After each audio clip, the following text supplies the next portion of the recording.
ہم پڑھے ہیں ٹائپس آف پروناؤنس کے متعلق، یعنی پروناؤنس کی اقسام۔ پروناؤنس وہ الفاظ ہوتے ہیں جنہیں کسی بھی شخص یا چیز کے نام کی جگہ استعمال کیا جاتا ہے۔ تو اس ویڈیو میں ہم پروناؤنس کی جس قسم کے متعلق پڑھیں گے اس کا نام ہے پوزیسو پروناؤن۔ تو چلیے سمجھنے کی کوشش کرتے ہیں کہ پوزیسو پروناؤن کیا ہوتا ہے۔ Possessive pronoun describes who owns something.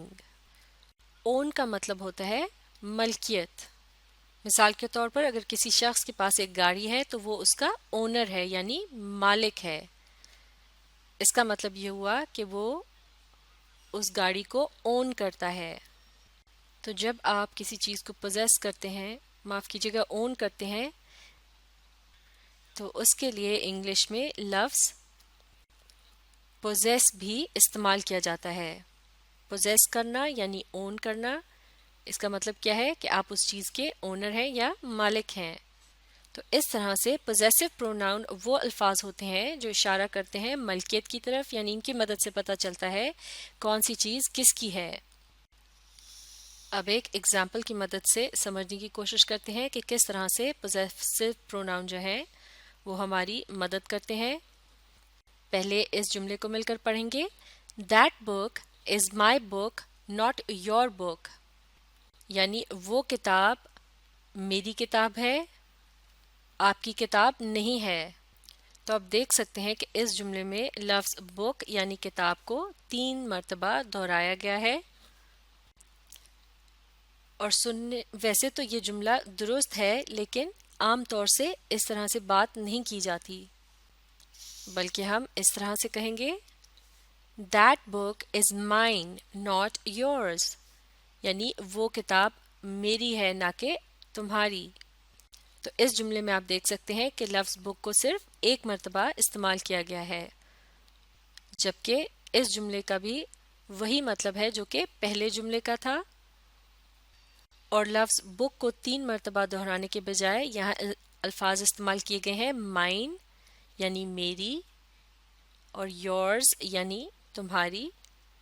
تو جیسے کہ لفظ مائن یہ کسی شخص کے نام کی جگہ استعمال ہو رہا ہے جو کہ اپنے متعلق بتا رہا ہے کہ فلاں چیز میری ہے۔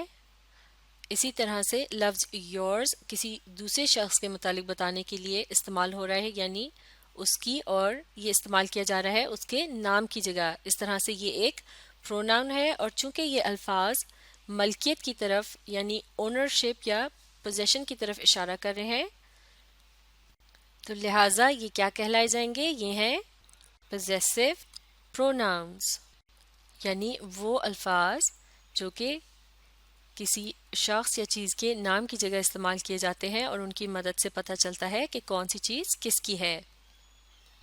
اب ایک اور ایگزامپل دیکھتے ہیں۔ اس ایگزامپل کے اندر پلورل تھنگس یعنی تعداد میں ایک سے زیادہ چیزوں کے متعلق بات ہو رہی ہے۔ آر دے یور بکس یعنی کیا وہ آپ کی کتابیں ہیں؟ اور جواب میں کہا جا رہا ہے یس دے آر مائن یعنی جی ہاں وہ میری ہیں۔ تو لفظ مائن یعنی میری، اس سے پتہ چل رہا ہے کہ کتابیں کس کی ہیں، اور لفظ مائن کو نام کی جگہ استعمال کیا گیا ہے، یعنی اس شخص کے نام کی جگہ جو یہ بتا رہا ہے کہ یہ کتابیں میری ہیں۔ اس طرح سے لفظ مائن جو ہے یہ کیا ہے؟ یہ ہے ایک پوزیسو پروناؤن۔ تو اس طرح سے یہاں اس بات کا بھی پتہ چلتا ہے کہ تعداد میں اگر صرف ایک چیز ہو یا پھر ایک سے زیادہ چیزیں ہوں، تب بھی ملکیت بتانے کے لیے جبکہ کوئی شخص اپنے متعلق بتا رہا ہو کہ وہ چیزیں یا چیز اس کی ہے، لفظ مائن ہی استعمال کیا جاتا ہے۔ پوزیسو پروناؤنس کی مختلف ایگزامپلز یہ ہیں، جیسا کہ لفظ ہے مائن یعنی میرا یا میری، یورز یعنی تمہارا یا تمہاری یا پھر آپ کا یا آپ کی، ہز یہ کسی لڑکے یا آدمی کے متعلق بات کرنے کے لیے استعمال کیا جاتا ہے، اس کا مطلب ہے اس کی یا اس کا۔ اسی طرح سے لفظ ہرز اس کا مطلب بھی ہے اس کی یا اس کا، اور یہ استعمال کیا جاتا ہے کسی لڑکی یا خاتون کے متعلق بات کرنے کے لیے. اٹس اس چیز کی، یہ استعمال کیا جاتا ہے کسی بھی چیز یا جانور کے لیے یا بے جان چیز کے لیے. آورز یعنی ہماری یا ہمارے. یورز یعنی آپ سب کی یا آپ سب کے.